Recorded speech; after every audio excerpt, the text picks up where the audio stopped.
But we want to make sure that people understand the trade-offs. If we are allowing for more vehicle throughput, that is going to have an impact on cycling. And maybe people have to take alternate routes. That's fine. But we want to get that in front of everybody to know, are we making a decision with all the information available? Definitely not promoting any of these. That's going to be up to you all to decide what you think is reasonable for trade-off. One of the other things we looked at that we need to consider in this is the safety assessment. So generally speaking, when we do traffic studies, we look at a 5-year history. VDOT collects crash data. Now that doesn't include all crashes because not all crashes are reported, and there are near misses to account for as well. But generally speaking, we look at that crash data, and in this study, we look to see where the hot spots are. So where are we seeing a higher frequency of crashes? Where are we seeing more severe crashes? So fatal or high injury crashes, crashes that involve pedestrians or cyclists. And then we indicate those as hotspots. We look at those locations and determine what those characteristics are. Why are people getting into accidents or crashes here? Look along the corridor and see, are there similar locations where we might expect these crashes to occur in the future? And so looking at this chart here, we can see different crash types. So injury crashes on the left, fatal and severe injury crashes from there to the right, pedestrian and bicycle crashes. What we're looking at in the green is existing. So again, sort of past to existing, the last 5 years of crashes. And then in blue is future baseline. So 2045, year 2045, if we did nothing, we could expect that crashes are going to continue to go up. So if we made no safety improvements, crashes are going to go up, injury crashes are going to go up by 31%, fatal and severe by 20%, etc. So what can we do to improve that? VDOT has what's called safety countermeasures. These are approved by VDOT. There are others beyond what's listed here. But generally speaking, a lot of the things that have the biggest impact are red light cameras, protected left turns with the green arrow, high visibility crosswalks, and those have specific reduction factors that you can see listed here. And so with each of the alternatives, we applied different countermeasures. Alternative 1, of course, as I mentioned, is going to have fewer safety countermeasures. Alternative 2, generally speaking, has more safety countermeasures, and therefore we're seeing better safety results. Alternative 3 is still more than Alternative 1, but in general, fewer safety countermeasures than Alternative 2. And so looking at the bar graph here, future baseline, again, 2045, we did nothing, so the no-build scenario. If we made any of these improvements, we would see a reduction in crashes. So looking at the far left, again, that's the different crash types, so injuries, fatal and severe injury, bike and pedestrian, and then it's broken down by the different alternatives. So again, you can see in the darker red, that's alternative 1. You still see a reduction in crashes. It's not significant. And then you see much more significant reduction in crashes with alternatives 2 and alternatives 3. And then this is looking at the segments of Annandale Road, so south of Gallows. And again, same story. You see much more significant reduction in crashes in alternatives 2 and 3. And I'll pause here for a moment before we get into the vehicle assessment. Any questions on the metrics I just covered? So pedestrian level of comfort. Go ahead. Sure.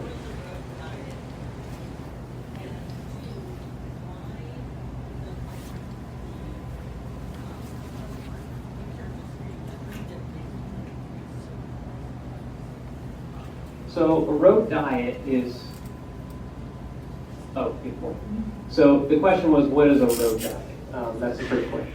And a road diet is essentially restriping a roadway. So in most cases, it could be a 4-lane roadway, restriping it to 3 lanes. So having a center turn lane and the 2 through lanes.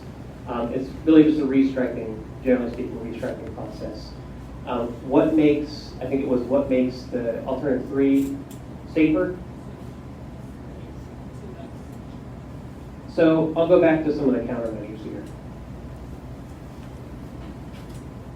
the list here. So one thing, and something I pointed out when we looked at the crossings, is reducing the number of lanes that a pedestrian has to cross. So by taking out a travel lane, you're having less exposure to vehicles at an intersection.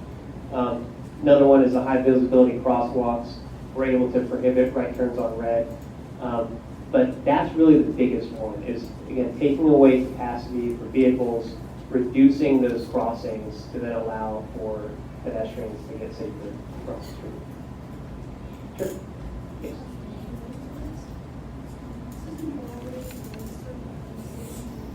And we developed a lot of information. Of course, there was meetings, and a lot of what's being presented here is things that we never saw before at those meetings.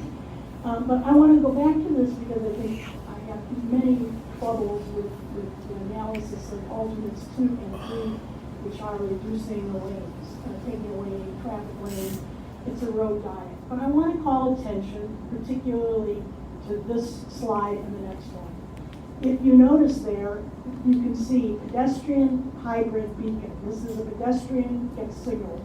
You have rectangular flashing beacon, 47%, pedestrian hybrid beacon, 57%, high visibility crosswalk, 40%, and I would add here, which I think is an effective device employed in other neighborhoods, is a sign that flashes when the speed limit's being exceeded. Okay, that should be on this list too, and I can't imagine that doesn't contribute significantly.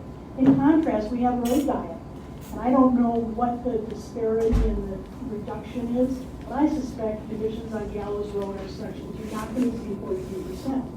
I think there are an awful lot of reasons to believe that as Gallows Road goes through this mature neighborhood, which is hills and curves, it has a lot of things that aren't just straight lines, which is what's being modeled in a lot of these or studied in a lot of these. So I think, and I'm going to produce detailed written comments on this to share with homeowners associations, civic associations, and leadership, and hopefully they'll share it with their neighbors. But it seems to me that we should be employing right now, because there are safety concerns, we should be right now putting in high visibility crosswalks, rectangular flashing beacons, pedestrian hybrid beacon. Let's address the real safety issues, and let's take the approach that is least inconveniencing to the majority, the vast majority of users.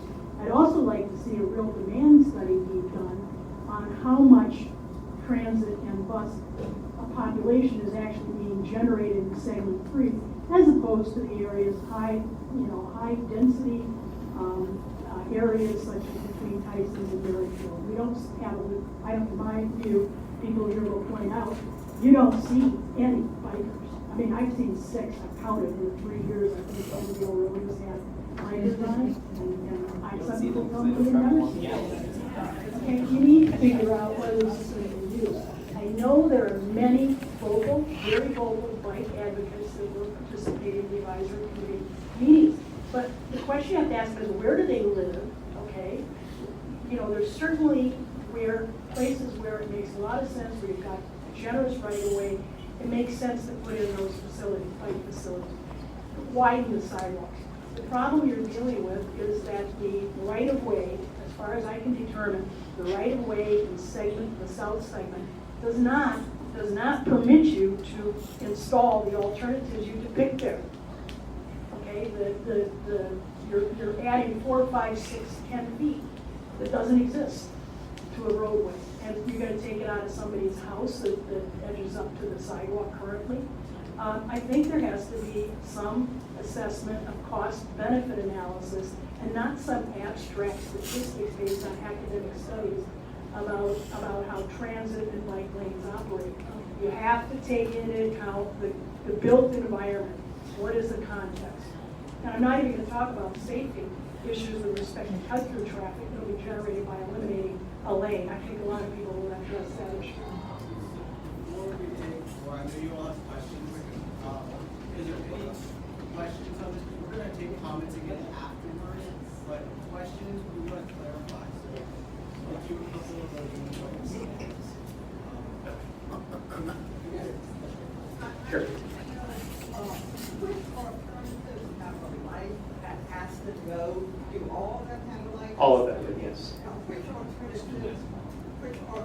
is involved widening the sidewalks? All of them due to some capacity. Okay. That's No, we're looking to work within the right of way. And that's why this one is. We, I've also heard that there's an annual goat diet that starts, I think, from Annenwood further up to Little River Turnpike. How does this interact with I'm that? sorry, ma'am. Yeah, people back here can't hear, so if you don't mind giving her. Sorry. I also heard that there's an Annandale goat diet, and that starts at Annenwood and goes up to, I think, Little River Turnpike. How does the Gallows Road project fit into what's happening up there? Good question. So to kind of get back to the intersection, I said this is a long-range study, but there are certainly things, high visibility crosswalks being one, that are something we can do rather quickly, and we hope to. Getting to the road diet, again, that's sort of going to that same point. That's more of an interim solution. So that's VDOT kind of has a repaving and restriping schedule. What the road diet would be doing is just restriping the roadway, taking away capacity for vehicles, having that center turn lane for vehicles, and then putting bike lanes on either side. So that would not be the ultimate condition that we'd be recommending here, something interim. So we may have like 4 lanes down and those lanes on Annandale Road. So yeah, it would widen at the intersection, but yeah.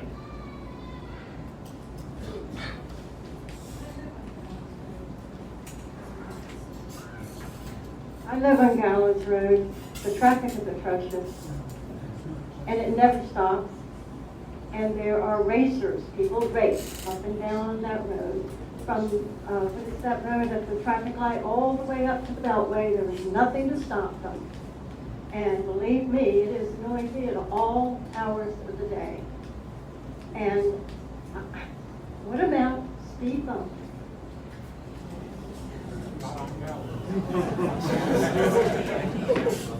So speed bumps wouldn't necessarily work on this road, but there are things that we could do. We would have to look at reducing the speed limit on Gallows Road for one. Right. Right. Sure. So speed humps, actually, the Gallows Road would not qualify because of the type of road that it is. We look at there's a threshold. Vehicles per day is one, the speed limit is another, and the classification of the road. So VDOT would not allow this to classify for speed humps, which is what you're looking at. So what we would be looking at through this study is alternative ways to try to calm the traffic. And Tim has gone over some of those, and the other one is to try to see if we can actually get the vehicle lanes smaller so that people actually drive the speed that they're supposed to, which is posted.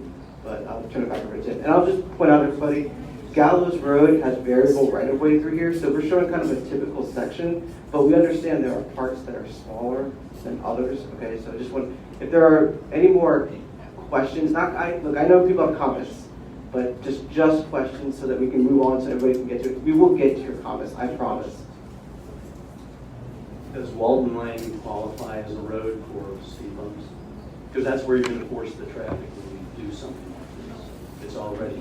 Okay, so that's a big mistake. And number two, which one of these things that are pictured up there actually exists at Columbia Pike and Old Gallows Road? Because whatever it is, it doesn't work. Every time I come on that road and I'm getting the left lane to come home on Old Gallows, somebody speeds through the stop lane. It's red. It's been red for 30 seconds and somebody speeds through it. So that's going to happen when you do, I don't know which one of these is one you think is going to produce something good. But when you said we can stop people from turning right on red, are you going to put up a fence? Are you going to put up barriers? How are you going to do that? And when I don't see anything in these pictures that will prevent anybody from doing what they, like she was talking about, speeding. And the first thing you need to fix is all the speeding that's going on around here. Is there a question in there? I don't understand. Sure. So we're not going to change completely drive behavior. That's always going to be a problem. But hopefully, Is it one of these things? Because they have all kinds of lights.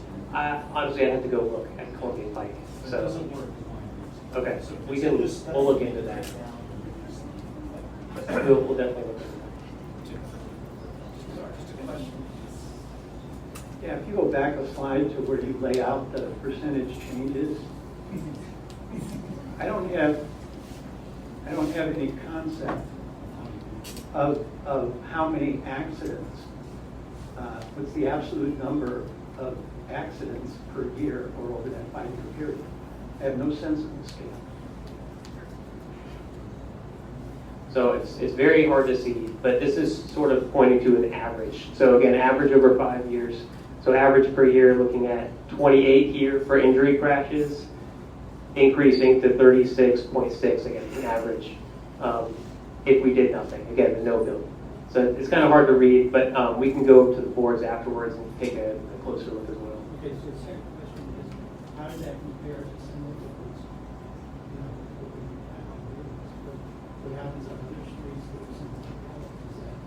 Is that a typical accident or is it significant? So the question is, how does this compare to other roads? That is not something we have in our scope to look at, but that is something we can certainly look at and get back to you to see. Anybody else for a clarifying question? I was just wondering, has there been a study of how this is going to affect like emergency vehicles since it's right next to the hospital? Or evaluation? Yeah, so right now we're looking at the southern segment. So we also have the middle segment where the hospital is, looking at that as well. Right, right. And so that's why we really want to have that center turn lane so that an emergency vehicle could use that to get through.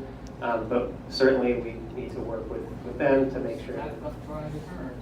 Right. Well, I mean, that's sort of the law we need to get over. But, yeah. Okay. I'm just curious, have you ever looked at like Arlington County where they have Vision Zero?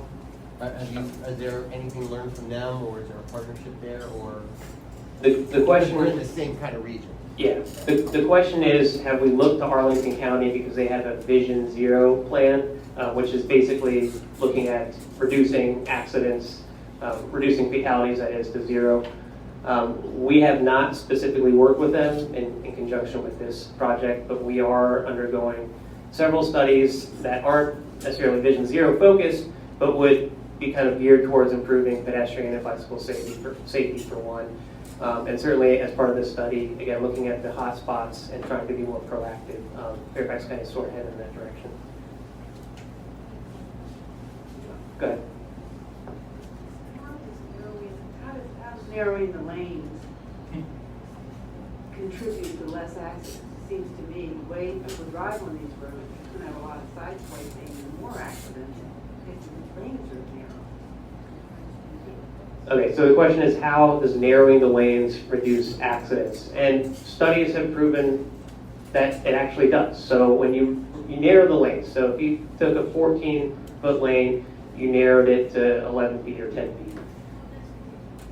Just an example, as an example. If you were to narrow that lane, you're now, as a driver, looking at a much tighter space. And so naturally, you are going to slow down. This has been proven in looking at street trees, for example. Sure. Are these streets straightaways, or are they ones with sharp curves as we have on Gallows Road? Both. That's even better. We've got buses and trucks with larger turning radiuses coming those curves, so they're gonna be intruding into them. So these studies you referenced, to what extent are they applicable to the road conditions you actually have on Gallows Road? Sure. There's going to be parts of Gallows Road, like we mentioned, are curvier and are not straightaways. And so there may be times where, for example, we showed a typical cross-section where you have 5-foot buffers. We're not going to have a 5-foot buffer the whole way if it's going to eat into somebody's yard, or if we need to have the lane wider in a certain segment. We're going to have maybe a 4-foot buffer, 3 or 2-foot buffer. We're going to have areas of the roadway that we're going to have to modify to be able to fit things safely and make sure we're meeting standards that VDOT set. The slide that I had before showing the countermeasures, again, this is from VDOT study showing that these measures are proven to reduce accidents by these percentages. So they do have an effect on safety. That's why we're proposing them in the alternatives. But again, it's going to come with trade-offs, and that's why we're here. That's why we're discussing these to say, okay, if this is going to have safety benefits, of course, there's the other side of it. It's going to cause delay in a lot of these cases, and there's other factors to consider as well. So, okay, how about last one, and then we'll move on to the vehicle delay, and we'll have time for more questions after. So I'm just curious, could you explain again, because I know you said this before, when you have no changes along the road, how bad is the traffic going to get? You know, if you do nothing, is it going to in any way make, so if you have no changes whatsoever, how much is traffic going to increase? If you tighten the roads, do all some of these things, and one of the alternatives, will that change? Or will it fill that spot, you know, where you have, like, the drivers will always seek a vacuum, and will they always go there? And where, I think one of the concerns I've heard from some of the neighbors tonight, that was before this conversation, is the cut-through traffic. Is there something that can be done so that the cut-through traffic in neighborhoods is not going to be an issue? And what would that be if there was nothing done to Gallows Road? Great question. So I'll answer those and pass it off to Nandita because she is going to speak to some of that. So the vehicle delay portion. Regarding cut-through, aside from this project, the county is exploring other ways to sort of deal with both cut-through traffic and traffic calming. We're piloting a project. We got a grant from the federal government to pilot traffic calming in Springfield, Virginia, for example. We have a process, a program called RTAP, Residential Traffic Administration Program, that looks specifically at cut-through and traffic calming. What we'd be doing here is putting up something more temporary to sort of indicate to drivers that this is a local street, used for locals only, or emergency services, delivery, etc. And really get people to slow down to below 25 miles per hour. So we are looking at different ways to do that. This would certainly be a good area to sort of pilot that as well. So more to come on that. And sorry, we'll get to your questions, don't worry.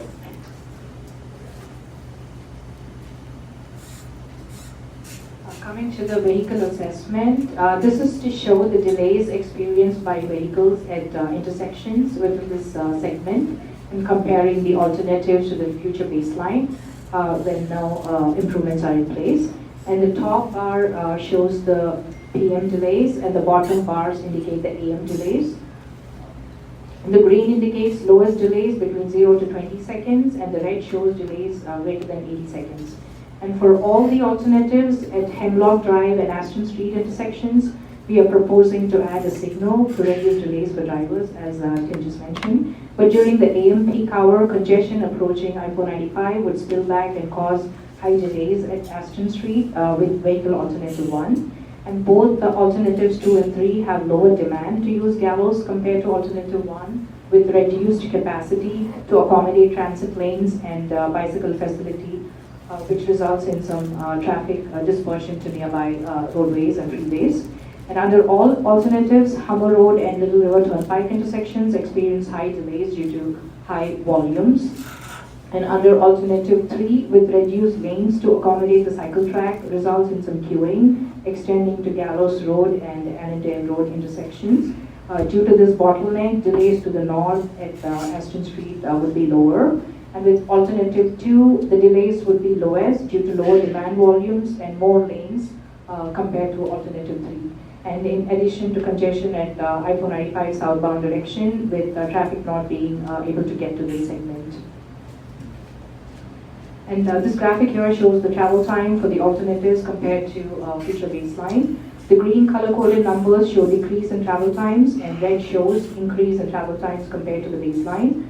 Future baseline and alternative 1 have similar travel times, and with alternative 2, AM peak period travel times are reduced by about 2 minutes due to lower demand, and during the PM peak period, northbound travel time would be similar to alternative 1, but southbound travel time would improve by about 4 minutes, again primarily due to the bottleneck at I-495 that would limit vehicles entering the southern segment. And alternative 3 would have marginal improvement in travel times of about 30 minutes to 1 minute compared to baseline during the AM peak period. And PM peak period travel time would be about the same northbound, but southbound would improve by about 2 minutes. This is to show how alternatives perform, trying to achieve each of the goals established for this study, 1 being the lowest and 3 being the highest rating under each category. And alternative 1 provides the most vehicle access for local trips and connectivity to the regional transportation network. And alternative 2 provides the most equitable options and access to reliable and convenient transit service. And alternative 3 provides the most comfortable and accessible active transportation network and has the most environmental benefits. While choosing a preferred concept, it could be a combination of these alternatives where one segment has a preference for one alternative over the other based on the feedback we received from the community. And that ends our overview of the alternatives. Sure. Okay. Yeah. And this comes from things that we were told in the context of advisory. So number one, I don't have a sense of what the throughput is. What is the total amount of vehicles traffic? Because on some of these alternatives, low diet alternatives 2 and 3, it's assumed that there's a 10% reduction in traffic. And to me, those assumptions are dubious. But that was number one. Number two, I believe there was some discussion of the fact that 800 vehicles would be diverted. So part of the reason you're not getting the big expected changes in delay time is because traffic is going into the surrounding neighborhoods. Number 3, you have AM and PM. Now, there are parts of the AM and PM where there's not traffic. The troublesome times are rush hour. And so my question for you is, could you please generate a delay calculation that eliminates the assumption or reduction for assumed reduction for people using transit, that eliminates or somehow accounts for diversion, makes it explicit. And number 3, do it for rush hour. I'd like to see what I consider a more realistic assessment of delay time to inform the public about what the real trade-offs are here. Thank you. Thank you. What's shown up there is peak hour. And about the 10% reduction that you just mentioned, so we are looking at 5 to 10% reduction in the trips.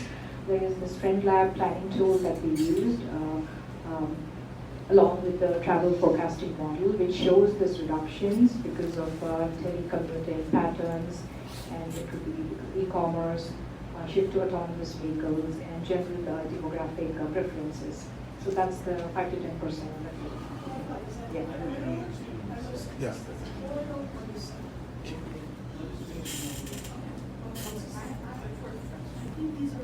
We're gonna finish and then we're gonna be all the time.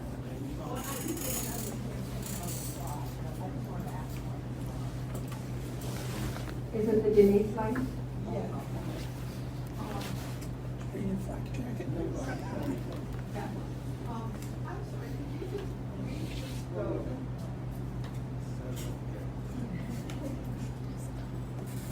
I'm sorry, this is the first time I've seen these, so could you just briefly go over the 3 alternatives again? Because I didn't quite follow what was being said.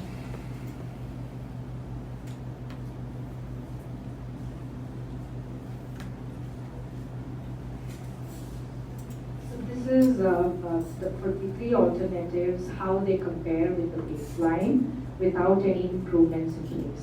So at each intersection, we are trying to show here for both AM and PM how the delays occur and compare between the alternatives.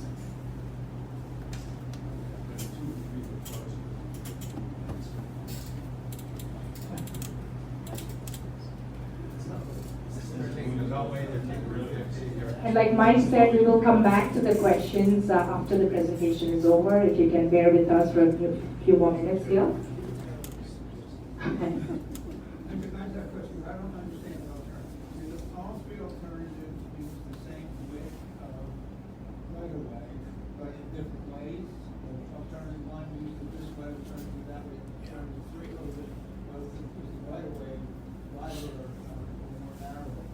Alternative one, two, three. It could vary between the alternatives. So it could vary between the alternatives. So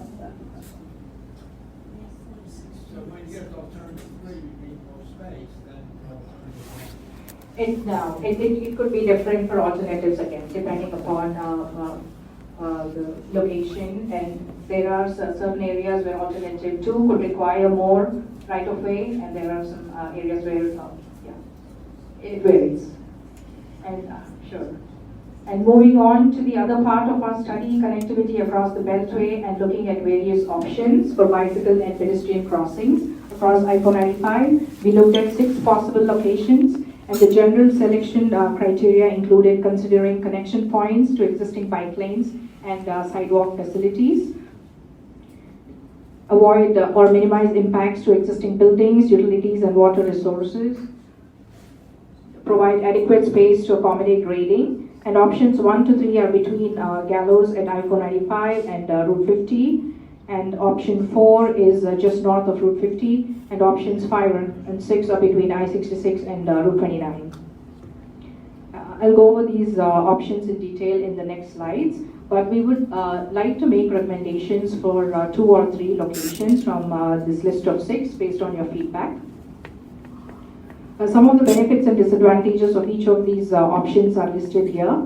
The connections that you see here in red is the proposed pedestrian and bicycle bridge across the Beltway. And option 1 is location close to Gallows Road at I-495 interchange. The greater benefit is the connection between Innova Hospital and Homes Run community in the south, but with possible conflicts with existing power substation facilities, easements, and overhead power lines, and impacts to residential properties. Option 2 location is a little north of option 1 with its connectivity to Fairview Park and Innova, but this is more constrained site due to office space and creek on east side, and it has potential conflicts with overhead power lines. Option 3 is a little south of Route 50, connectivity to Fairview Park paths and the hospital. Crossing is more central with access to Route 50, but with impacts to office complex. Option 4, just north of Route 50, connectivity to Fairview Park paths and ICPH and to the surrounding apartment complexes and retail centers. Added benefit, connecting to the planned Route 50 trail around the interchange. On the con side, it has potential conflicts with overhead power lines and limited right-of-way on the west side. Option 5 is located right next to Route 29, connecting Route 29 to surrounding neighborhoods and to Debbie and Odie Trail, with potential utility and right-of-way impacts. Limited right-of-way availability on west side, constrained by existing parking and business park. Option 6, just south of I-66, with connectivity to Route 29 and Debbie and Odie Trail, will require right-of-way acquisition from residential owners. And coming to the next steps, we are looking for your feedback on the alternative concepts and also the Beltway crossings. And the survey will go live either tomorrow or Monday by the latest, and we will post all the materials online on our webpage with also a recording. After we receive your feedback, we will continue with the analysis for a preferred concept that will suit the different needs of the corridor. And we will share the recommendations for the preferred concept during our next round of outreach sometime in spring of next year. And we hope to wrap up the study with final recommendations and documentations in summer of next year. And with that, we will take questions and comments.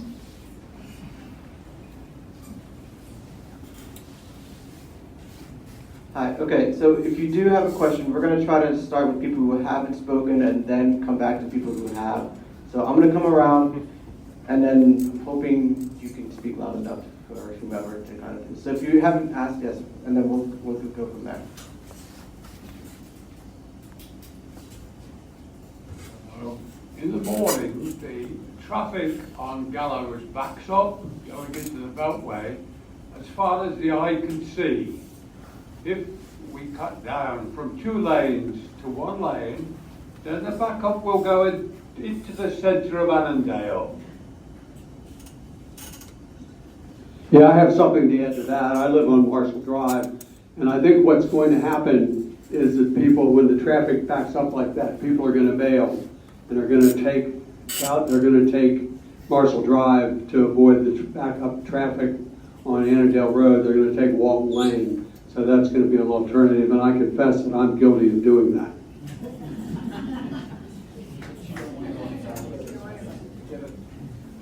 Yes, I have a question about what happens to the plans that were already agreed to in 2019 to really widen Gallows Road for Nova at the expense of pedestrians, at the expense of cyclists. I mean, we were looking at triple left turn lanes right by Raintree, triple left turn lanes to get onto Gallows North. It's really dangerous, and I understand people in Annandale just want to drive through neighborhoods around Woodburn really fast, but we don't need more of that. And my question is, whatever recommendations you make, would they result in changes to the 2019 comprehensive plan or not? Yes, so ultimately this would go into Ultimately, with the recommendations that we get from the preferred concept with feedback from you all, that is something that we would put into the Fairfax County Comprehensive Plan, so as a plan amendment. But to get to your first question, we are not looking at widening the road. So alternative 1 is, again, more vehicle focused, but even in that alternative, we're not looking at widening. In any case, we're looking at, where possible, reducing the lane widths to make it safer for the pedestrians.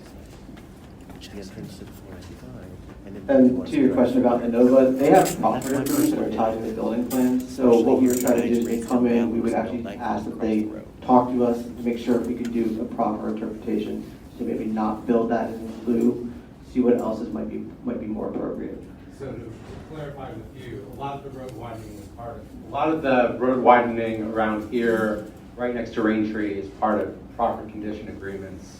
So the any comprehensive plan amendment wouldn't necessarily change Innova's proffers, and therefore they might still be obligated to build a 3rd left turn lane right next to Raintree. What I'm saying is that when they came in and they actually filed their site plan and tried to start pulling in, we could actually talk to them about, well, maybe that's not the appropriate thing to do. Instead of doing it, maybe we can have a conversation and do something else instead. So this will lead us there. And so until we have this, though, we don't have an ability to kind of talk to them and engage them about what their proffers are. It's for Innova Hospital. At times I feel like I've come to the wrong meeting, because to me the biggest issue with Gallows is the lights at 495, and that was not discussed at all.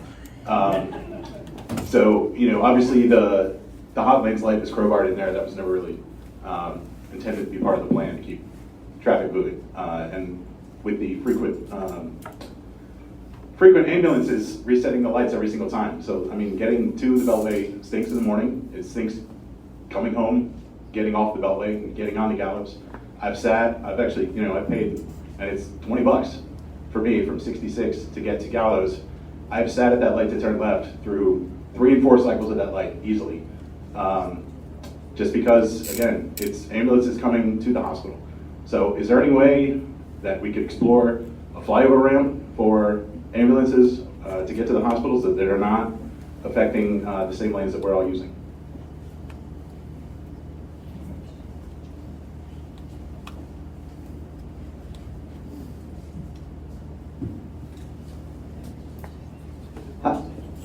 As a part of segment 2, which wasn't shown here because it was considered the middle segment, we did have an additional on-ramp from Gallows to get onto northbound 495 to help be able to bring more cars onto there to help do a relief of what you just talked about, cars being backed up from 495 all the way basically to the school. One of the improvements that was also talked about was trying to meter that flow a little bit through putting signals, put the 2 signals in around the school. And that kind of helps at least in terms of get a little bit of the vehicles off of Aston that are stuck, and also try to help meter the cars that are on Gallows as well. Understanding. Yes, I know, and there's only so much. If right away we're not a constraint, we would be able to pull a turn lane all the way back to try to help with that. But because we are trying to work within the existing right of way that exists on Gallows, the options become a little more limited. So what we're showing to you here is we have alternatives, and look, they are varying alternatives. We understand that they are wildly different, and they're meant to be that way so that we can kind of see the trade-offs that could occur if you wanted to do one improvement versus another. So with that, what I'm saying is we have just a limited number of options. We do have a shorter study that kind of looked at that, but putting in another receiving lane on the ramp would actually help be able to bring the cars at least off of Gallows a little bit more. So we have, unfortunately, limited infrastructure improvements based on the existing right-of-way, but we are still trying to show you what is possible to try to help. And I understand.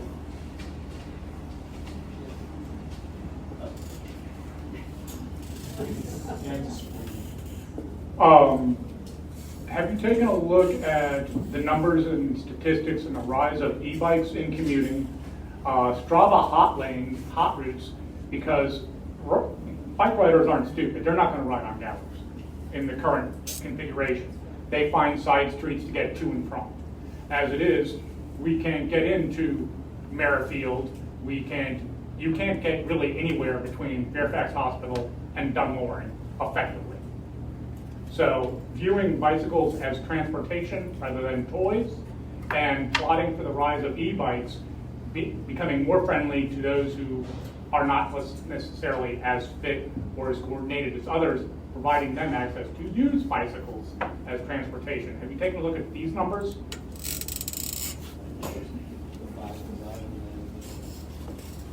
So we haven't looked specifically at e-bike ridership, but what we were trying to propose in Alternative 3, for example, and speaking to bicycle level traffic stress, is we want a facility that is going to become full for the average rider, for all of ages and abilities. And right now, you're right. I mean, most people, again, we did the bike audit, we were sticking to the sidewalks.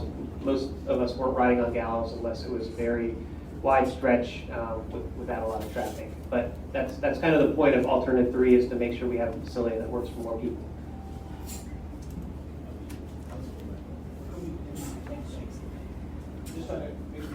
Trying to be equitable. Yeah, just to piggyback on that, I am an e-bike rider. In your studies of bike connectivity, I did hear the call out to a connection to the W&OD trail. Great, we have some back roads that get to there now. My problem is that I go west for work, as many government facilities, federal government facilities are moving west, and I'm wondering if there's been any consideration in the interconnection between where we are sitting right now and the Fairfax County connector network of bike. Yeah, you can park in further west. Yeah, that's a great question. So there's a cross-county trail, which is sort of to the west of the hospital. We did look at, as part of segment 2, potentially looking at Woodburn as kind of coming off of Gallows and connecting eventually to the CCT, the cross-county trail. We are studying some sort of parallel routes to see if we're not putting the best bicycle facility or pedestrian facility on Gallows, are there other routes that people can use through Merrifield, for example, to do that as well. Great, thank you. I wanted to talk about the transit option, because it's really impressive that, you know, the numbers, you would increase ridership, you would, I think you said 10% would be shifted into another, reduce the volume by 10% of traffic is the way I was seeing that, or diverted trips. So I guess there was some confusion whether those diverted trips were people taking transit, are they cutting through the neighborhoods? I think that was some of the feedback. But I think, when we look at future growth in the area and everything that's going to be going on in Merrifield and everything that's going on in Tyson, We need to think about how to move people more efficiently through this corridor, and transit does that. And dedicated bus lanes helps to get the buses, which are carrying more people, through that traffic. It still makes way for the traffic for those who have to drive, but it does give space. And I think it's really important to think about how we enhance that transit. And I think it's a great option, and I think the numbers sort of speak to that. I'm a little concerned with that option not having something for bicycling, because I do think we really have to fix that connection between Annandale and down into Merrifield and the cross-county connection trail and other points. So I was wondering if you considered, or is it even a thing where bicyclists can share bus lanes?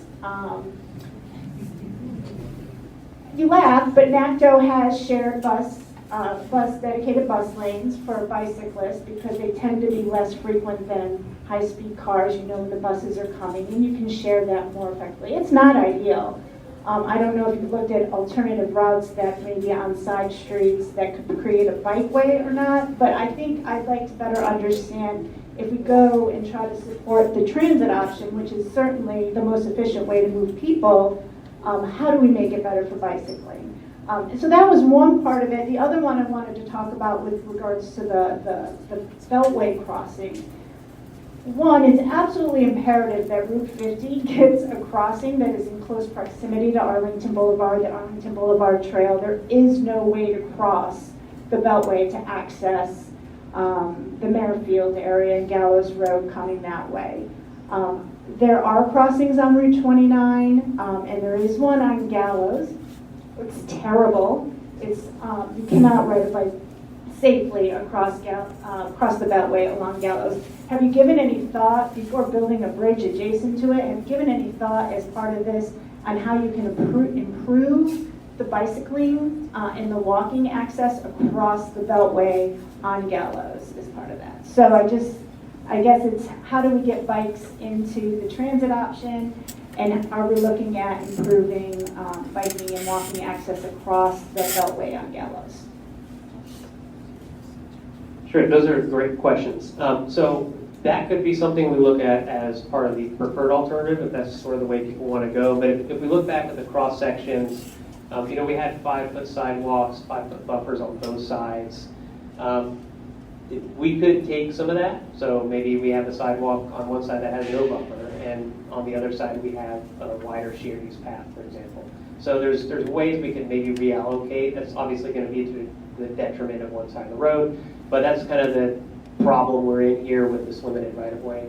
As far as getting people safely across I-4 and 85, that's a great point too. I mean, right now there's a sidewalk gap there. You can't even walk across on the northern leg. And so we'd at least be looking to see what we can do there to get a sidewalk. Part of the problem is the Dominion power lines, but that's something that we're definitely taking a look at. Can anybody put their hands up who wants to ask a question? Okay. I just want to make sure. Ma'am, let me come to you and then over here. So I'm on this stakeholder group, and my sort of seat is because I'm with Friends of Homes Run, and Friends of Atkinson. So I was noticing the bridges that are for connecting across the Beltway, and I'll be looking at those. I just want to say it aloud to make sure that they're not compromising the wetlands right around Homes Run in that area, near Fairview. So, I mean, I love the idea of people, like my own kids, who are, now out of high school, but I am done driving them everywhere, and it would have been nice if they could have ridden their bike from the next neighborhood over to Mosaic, just saying. The other thing I wanted to ask, I have a quick question, and then I think my other quick question is, can you talk to how, I know that the third alternative is the most environmentally friendly, but from a stormwater management point of view, because if you do nothing or if you do alternative one, how big a difference is there with how much stormwater would be absorbed compared to like options 2 and 3, or especially 3? The reason I ask is because I know that there's some flooding in some neighborhoods. I know that there's you know, and in modern stormwater practices, all of these homes predate stormwater practices. So this is an opportunity to improve and absorb that water so it doesn't go into the creek and doesn't flood downstream in Hummer's neighborhoods. So.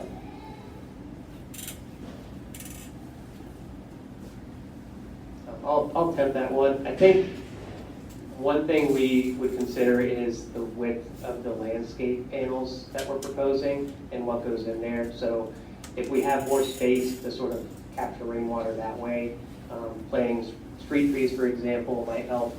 I don't know exactly the percentages and how much they vary between the others, so we have to get back to you. Can you look at that as any benefits to all of those things? I mean, really put in anticipate as far as the water road and understand we're stuck with a loose channel.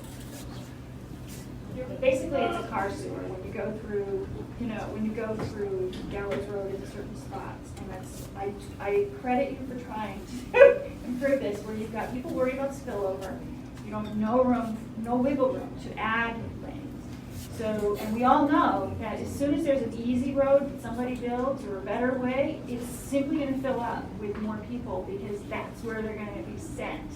So in a weird way, you have to like make it inconvenient. I get that concept. You have to make it inconvenient before people will actually not look so favorably on cutting through that area. So I'm personally, as a resident, not speaking as Friends of Homes Run, I walk my dog along Gallows Road, and it would be super if there was more safety there. Because yes, whatever happens in the future, you do nothing or you do something, still going to be huge demand increase and no real width change on the road.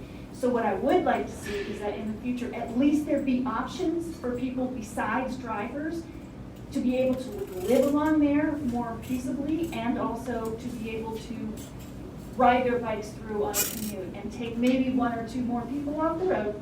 So there you go.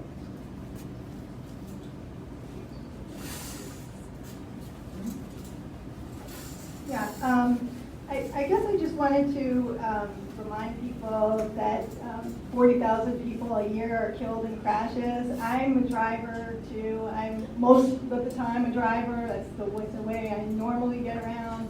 And I hate sitting on Gallows Road during rush hour as much as anybody, but I think the only way that we can ever change the trend of increasing fatalities and countless life-changing injuries that happen every year is if we rethink our roads, one road at a time.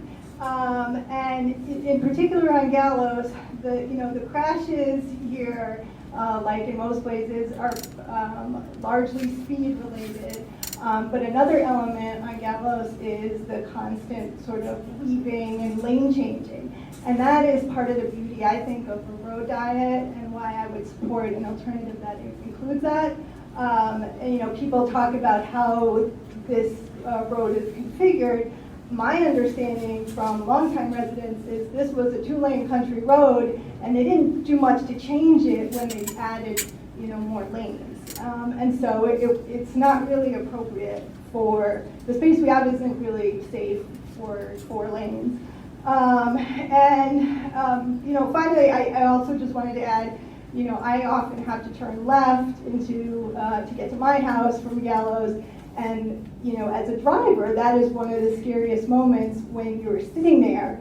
Could be 5 minutes, you're sitting there and traffic's just speeding up behind you and you're looking in your rear view mirror and just crossing your fingers. And so that road diet with the dedicated turn lane would be awesome. Sorry, one more thing that I wrote down I just wanted to add was, I agree with also what's been said about more options. I sometimes when I'm sitting there on Gallows, I think, gosh, I'm part of the problem, aren't I? But I am part of the problem because I'm not suicidal, I'm not going to ride my bike, and when I have tried to take the bus, it's taken forever, so that bus rapid transit sounds really great, and I could send my teenager off to the Mosaic by herself on the bus. How awesome would that be? So, thank you. answer sort of, can we, hold on, can we go to the people who haven't asked anything yet?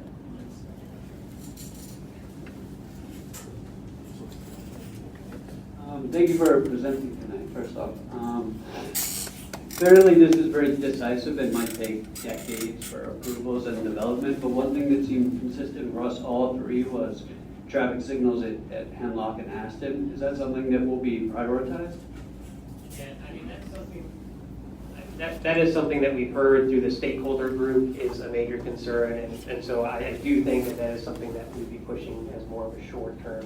That's not to say I don't know what short term is, but again, I think there are things here that we can do in a little quicker fashion.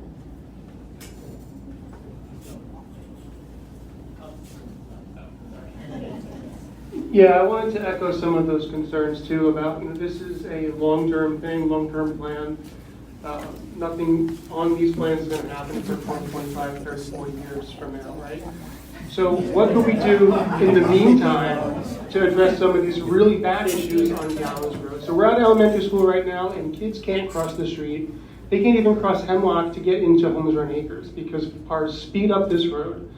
And I'm with the Civic Association in the neighborhood, and we've been lobbying for damn near forever to get things like crosswalks put in within the neighborhood, things like a traffic light, speed cameras, all these things that we can do today to get this more safe.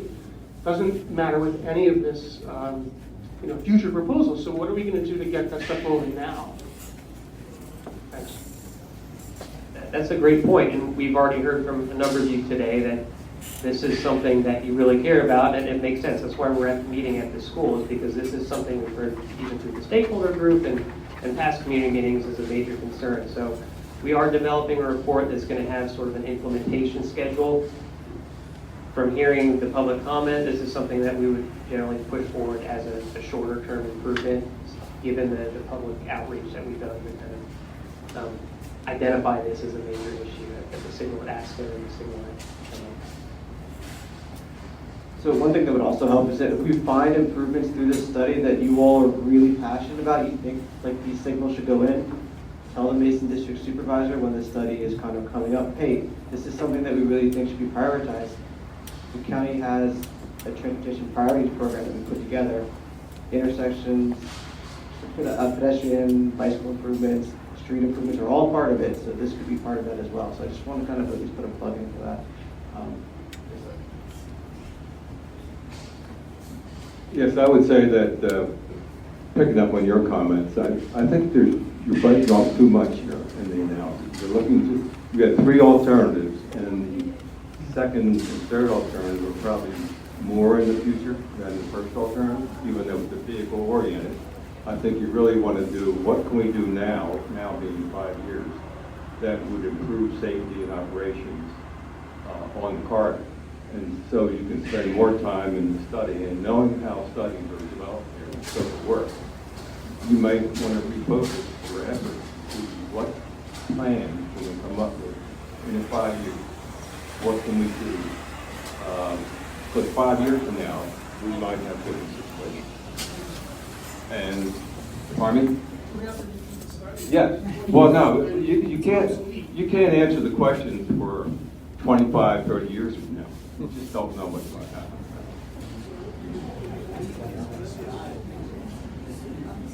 So part of why we go out so far to 2045 is a traffic concern. So we expect that traffic is going to continue to grow, and then what's going to happen to the roadways. So we want to have an alternative that shows, well, what if we just do a little bit, make a few improvements? What's it going to look like in 20 years? And so that's really the reason for that alternative. And it's not to say that all this stuff is going to take 20 years or if it's ever going to happen, but we want to have at least a vision and an idea of where we want to head. What do people really want to see? Do they want to see more active transportation facilities, bike lanes? Do they want to see more trees? Do they want to see transit, dedicated transit? And until we have that answer, we don't really have anything to work towards. And so that's really the idea behind this long-term study, is to try to get that from you all and see where your priorities lie. We want to see it all. Yeah. Right. Yeah.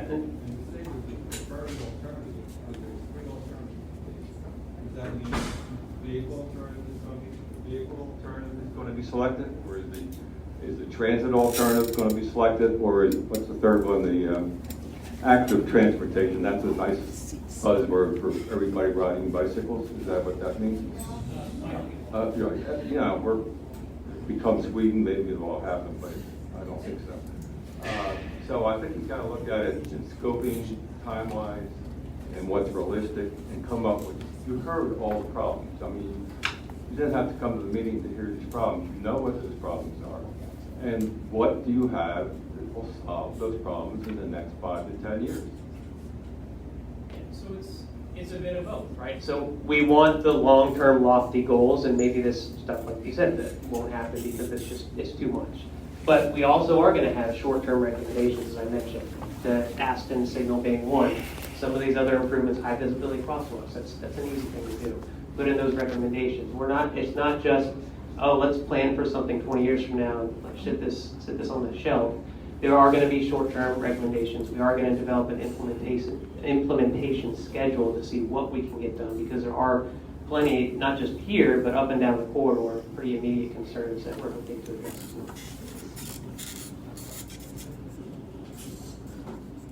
How do you assess public support for each of these alternatives? I mean, it's all well and good that, we're talking, et cetera, but when you present this report, how do you say the public reacted to 1, 2, and 3 alternatives? That's a great question. So we're going to have a community survey that's going to ask questions specifically related to the alternatives, questions specifically related to the Beltway crossings, other questions as well. That's going to be open for, I think, about a month. Is that right? And then, in addition to that, any comments that you send to us, we're going to have our email up, which I'll pull up now. And any comments that you submit through the project website, all those are going to get rolled in to how we decide what the preferred alternative is. So we'll be taking your feedback throughout the project. Seems to me that there, I'm sorry, it seems to me, if I may, I've got the right.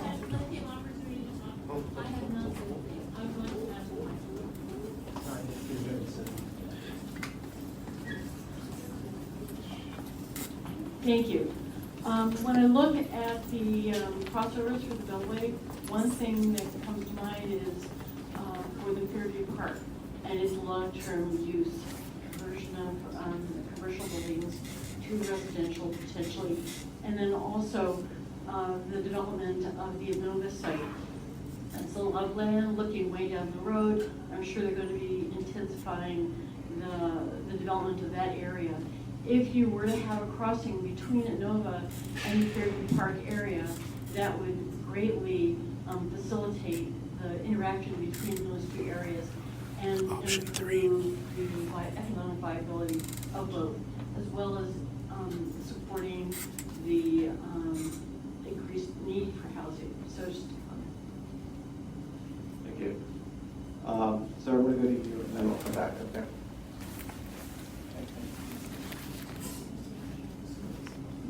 So I think you heard one good suggestion for what you're presenting. I think the alternative 1, 2, and 3 is very, very misleading. I say I want alternative 3, and somebody else wants alternative 2, and that's not what we're talking about. I think it would be much more helpful if you said this is the near-term plan, the 5 to 10-year plan for Gallows Road. Here's a phase 1 enhancements. Those are things maybe we decide we could do it within the existing right of way, give or take a little bit. So here's what we could do next. And then if you want a comprehensive plan level, bus rapid transit and 70-foot right of ways, and that's the long-term vision. That makes a lot of sense. I think we all get that. But I don't think your alternatives 1, 2, and 3 are really communicating what people want to hear. They want to know what the plan is, what the next step is, what the next step is, right? So I think that's a suggestion you really might want to think about. The second thing I want to mention is VDOT recognizes speed display signs as a traffic calming device. They're 2/3 as effective as speed humps in terms of reducing the speed of traffic. And Arlington County uses them. I see them all over Maine, for example, small towns in Maine have speed display signs. We don't have speed display signs. And I think really one thing that I come out of this is we're going to have speed display signs. We did a big study in my neighborhood about cut-through traffic. and we asked the VDOT, I'm sorry, the Fairfax County DOT, couldn't we have speed display signs, because we don't want speed humps? And the answer was for us, oh, you want those on Sleepy Hollow Road. The Sleepy Hollow Road is my Gallows Road. You know, it has a lot of traffic on it. So Gallows Road, I think, Fairfax County DOT would tell us, is a good place to put speed display signs, but we're not even talking about it. And there should be a very good reason for that, because everybody else has them. Thank you. Thank you. Yeah, my question for the survey is, we have people here even that are, I think, from the middle segment, not the southern segment. When you have a survey, because I think your reaction is going to be different depending on whether there's available right away to do some of these improvements, or whether there's limited right away as there is in the southern section. So are you going to have something, I think they've done this in the past on surveys, where you have to say you came from Mason District or something. Could you have something that identifies your comment with the southern, middle, or northern section? I think that's going to give you much more clear, actionable feedback. Because if I lived in certain neighborhoods, I'd be all for having bike lanes. They just don't work in the southern segment in a limited right of way. So, because that's something that you've structured the survey to do. That's a good point. I'll let Nikki address it.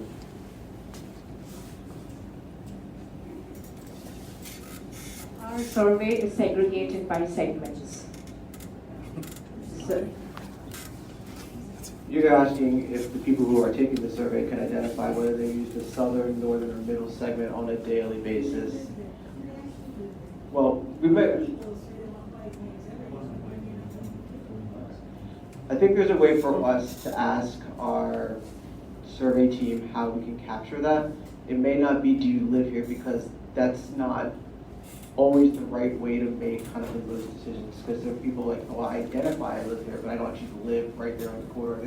So there may be ways to say, do you use the southern, middle, or northern segment on a daily basis? If so, then you can kind of just elaborate more. Who has a question?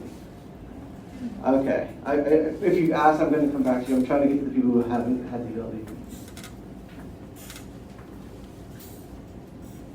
So, as a resident from 4 years ago who plans to stay here for 20 years, and I'm looking at this thinking in the southern part, are we looking to try to reduce the traffic because there's greater plans of other, I've read about the Seven Corners above grant like that, is in 20 years. I'm a government employee for 30 years. I understand what you're planning. We have to do this. We have to do this for the folks who will be here in 40 years, right? We know there's going to be more cars, and maybe there won't be, but we're not all going to be flying around like the Jetsons. So, okay, we have to address this. But so are we looking through this study thinking that we are going to narrow this so this is really just a roadway for those that live? Yeah, we live on these two sides. It's really houses, right? But you get up above 495, you've got denser housing, you've got folks who are younger professionals or working and living up Tysons and stuff. So what are we looking? Are there other ways to get off of the 495 for people to get down to Annandale? Like, are there other larger options that the state, the county are looking at on, we just finished 66. What else is happening that will impact this roadway?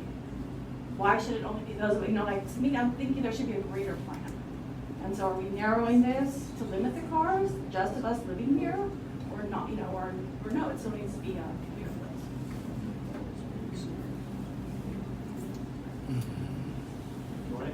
All right, so it's a little bit of both. So we're trying to strike a balance and provide options, and which is why we have three vastly different alternatives.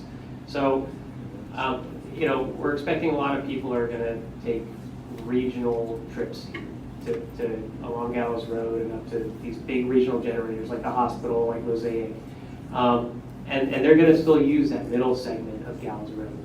They're still going to get there by using Route 50, 495, 66, etc.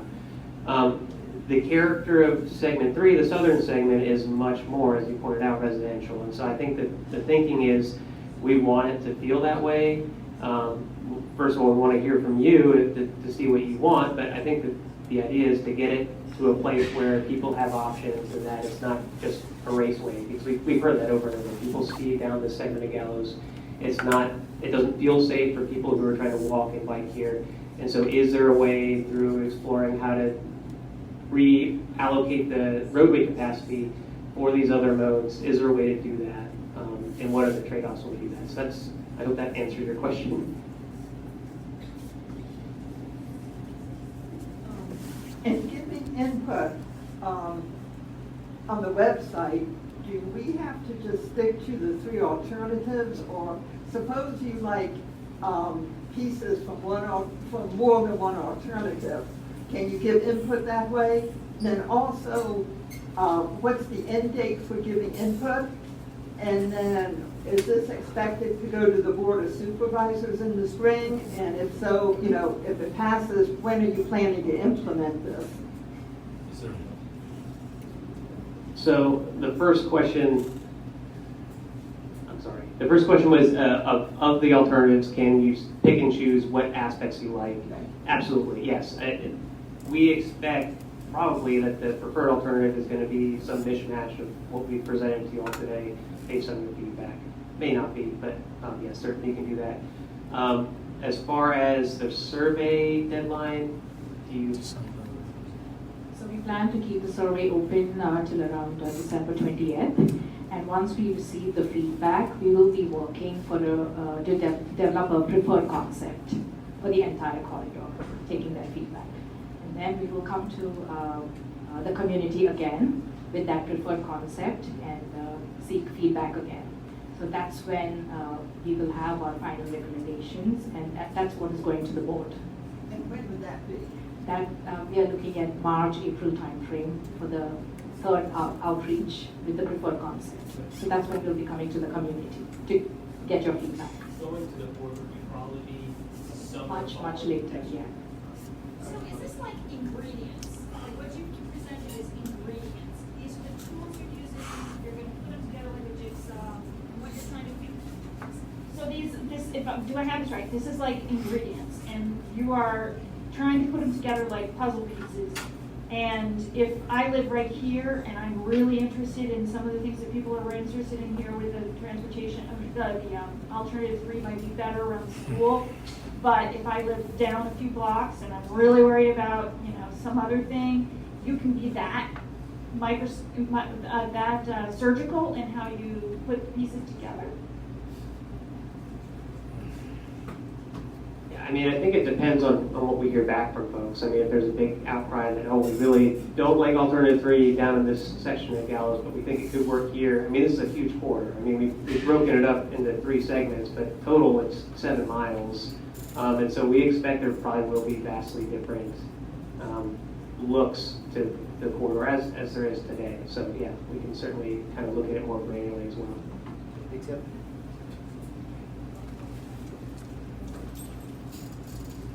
Thanks. And first of all, thank you. As someone who had a really long, horrible work day, I can't tell you how much I appreciate you guys being here at this hour. And I think everyone should appreciate that they're all here, still working.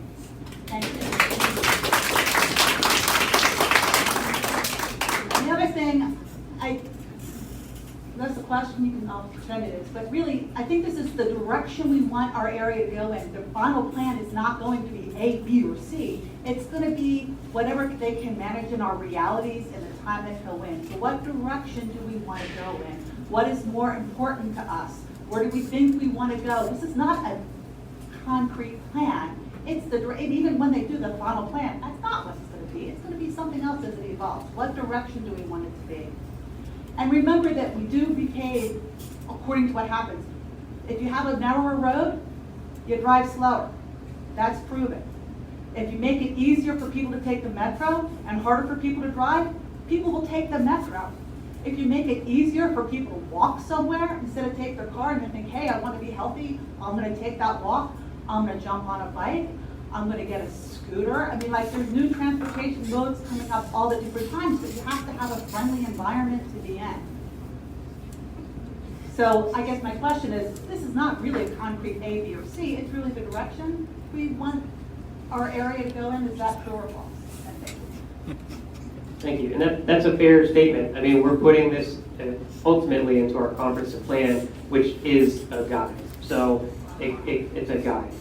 And so really this is sort of the visioning, if you will, of what the community wants to see in the different segments of Gallows Road. That'll go into plan text, plan recommendations, into our comprehensive plan. And then from there, it's all about implementing that plan, and that takes a matter of years, sometimes decades. One more back here. I'm curious as to how involved VDOT is with this study, because you mentioned that light at Aston is a priority. That's something that the Civic Association has been requesting for 40 years, and VDOT has turned it down dozens of times. What's the rationale? And another question is, short term, is there a focus by the police of controlling traffic violations on Gallows? I mean, I walk Gallows on a regular basis, and I never see a car driving at 35 miles an hour. They're doing 45 or 55 or something. Yeah, so get to the VDOT question, we have VDOT on our stakeholder group. We are going to have to submit a study to VDOT at some point. Right now, again, this is sort of the visioning. We want to get ideas before anything gets shut down, potentially. But as to the signal at Aston, we've heard it's been shot down. I think spacing is the big issue. But we have new data. We have a lot of community support for putting something there. I think that's all we can do is keep pushing, showing what pedestrian level of comfort, a new metric that we've started to use. There's a serious detriment to people who are trying to cross over to this school. And showing that to VDOT and kind of get them on board is what we're really aiming to do with this. And I'm sorry, the other question was enforcement. We don't have Fairfax County Police Department on our stakeholder group, but that's certainly a concern we hear is enforcement. It's sort of a Band-Aid, and so what we're hoping to do with this study is to not artificially slow people down by adjusting speed limits or by having more police out there, because that can fluctuate, but really get people to, as was said, drive slower by narrowing lanes, introducing these traffic calming features that actually get people to behave as they should.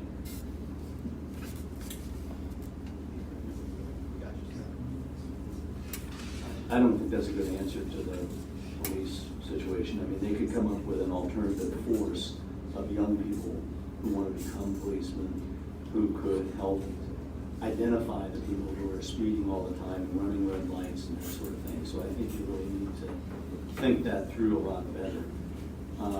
Also, that QR code, it leads me to a site in Fairfax County, but where is the thing that's going to do it?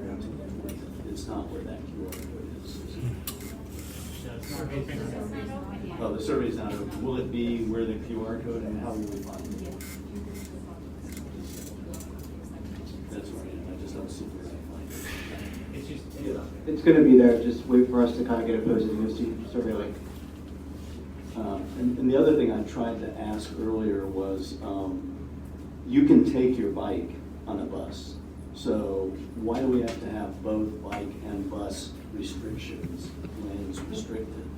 And if you don't want to put your bike on a bus because you don't want to wait for the bus, I don't know that we should, for 5 people or however many there are, spend a lot of money creating a road environment that's going to support those people's needs to get to the west side. You can go across the Beltway back off of Heritage.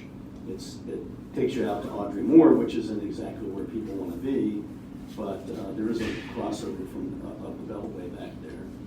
And I don't understand why the crossovers still lead you into, other than the one that may go into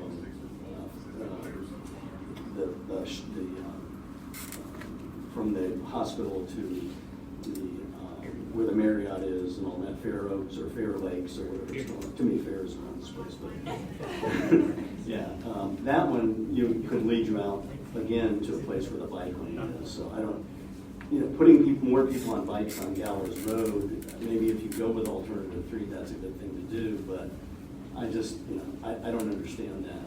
And I do think that there's a, I'm concerned that there may be an environmental impact if you slow down the traffic. I don't want them to go faster, that's for sure. But if they're stopped longer than they're stopped now, there's going to be a lot more fumes. And also, isn't somebody working on a flying car? I thought Leon West or whatever his name is, I thought he was doing that. And will self-driving cars have any impact on your study? All right. Try to answer some of these. So for the enforcement issue and working with the police department, I mean, that's a fair point. Enforcement does have an impact, obviously, but it kind of depends on what the level is. And for our sake, working in the Department of Transportation, we can't really impact that. We can make recommendations in a study. We do show in the countermeasures that red light cameras could potentially help with that, and so at least getting people to not run red lights. But that is a larger issue. Speed cameras. Speed cameras. Right now, we're authorized for automated speed enforcement speed cameras, right? Can we get something expanding it? Yeah, we'll have to talk to FCPS and the police department about that, but that's a fair point.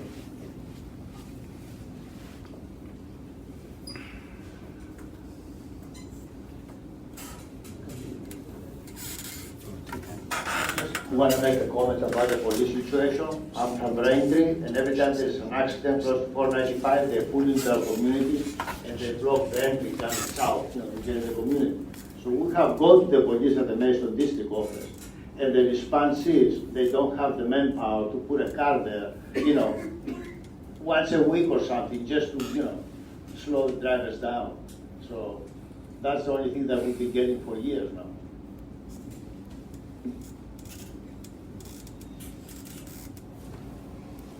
I just have a couple of questions here. I don't always speak modern English or understand it. And so I would like for you to tell me what emphasizes active transportation really means. What emphasizes active transportation? What else kind is there? So active transportation, as folks have said, is kind of a buzzword. It's a fancy way of saying walking and biking, trying to be inclusive of people who use scooters, bikes, etc. So that's active transportation. And what about, let's see, off-street cycle track? What is that? So I think Mike's going to flip to a slide, but that's a dedicated bicycle facility. So we have in alternative 3 a two-way cycle track, so that's only for bicycles, so they're not going to be in conflict with vehicles or with people trying to walk.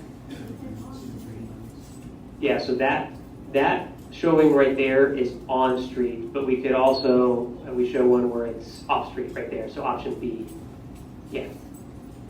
So that green where you see the cyclist, 8 feet wide, that's the cycle track.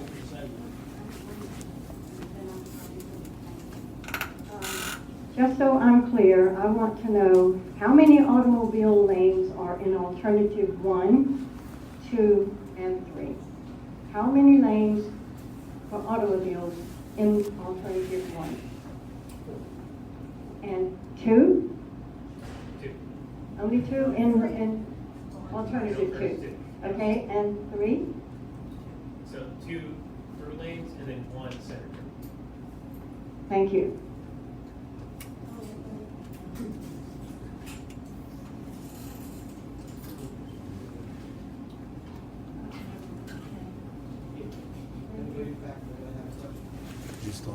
I did, yeah. Sorry, it's such a production. I'm all the way over here. So I live directly across the road. My daughter is in 5th grade, has not walked to school since halfway through kindergarten when we realized it's not safe. I almost got hit. I had 4 cars blow through the lights in front of me walking across tonight.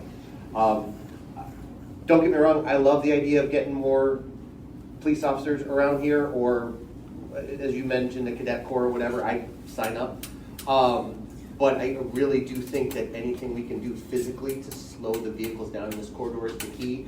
as somebody who lives right on it, I can tell you I hear the drag racers at 10, 11, 12, 1 in the morning. I can hear them on the highway too, but I can certainly hear them coming down the road. And I think that anything we can do to slow that corridor down, which is going to, I'm trying to use measured words here, so I'm just going to say stink, but it's going to be tough on the traffic. Now, I did suggest just getting rid of the 495 exits completely, but no one listened to me on that. So I guess, you know, and like I said, anything we can do physically to slow that traffic down, I'm all for. And if I heard you correctly, if you get more survey results, that's a stronger piece of data you can send to VDOT for things like the lights at these two intersections? So it certainly doesn't hurt. And that's what we're trying to do here is collect your feedback and again show with these other metrics, pedestrian bicycle metrics, that this is something that's needed, and hopefully the more we push and the more we kind of, the squeaky wheel hopefully gets oiled. That's the idea. Please fill out your surveys. Just curious, can't there just be overpass built for, I'm just curious why there isn't an overpass to cross Callis Road at the. Across what road? Like right by the, right here. Like just an over, like, yeah, a walkway. I mean, I don't know what the rules are, but.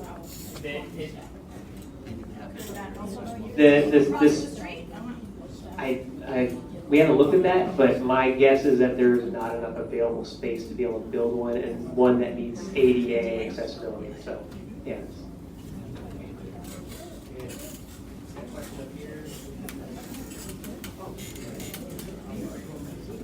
I want to disagree with police. I travel often, I work and travel a lot in Fairfax City. There's a road there called Pickett Road, which is 2 lanes one way and 2 lanes the other way, and they fondly call it Ticket Road because you can't go on that road. Most of the time if you're speeding, you're going to get a ticket. And so the public knows it now. So they very rarely do you see cars speeding because they know they're likely to get a $7,500 ticket. So it does work. It doesn't have to be every day. It doesn't have to have somebody sitting there all the time. But eventually, the public gets the news that this is not the place to speed. Yeah, and I agree. And don't get me wrong, it does work. The problem is we're developing a long-range plan, and budgets can fluctuate, and so we want to do something that's more permanent. Certainly, that's something that would help. I agree. Anybody else? Any other questions, comments? So, thank you all for coming. Really appreciate it. We'll be at the board for another 10 minutes or so. If you have any other questions, please take the survey. It really helps out. It really gives us direction to be able to come put together a plan that responds to what you all are looking at. Thank you.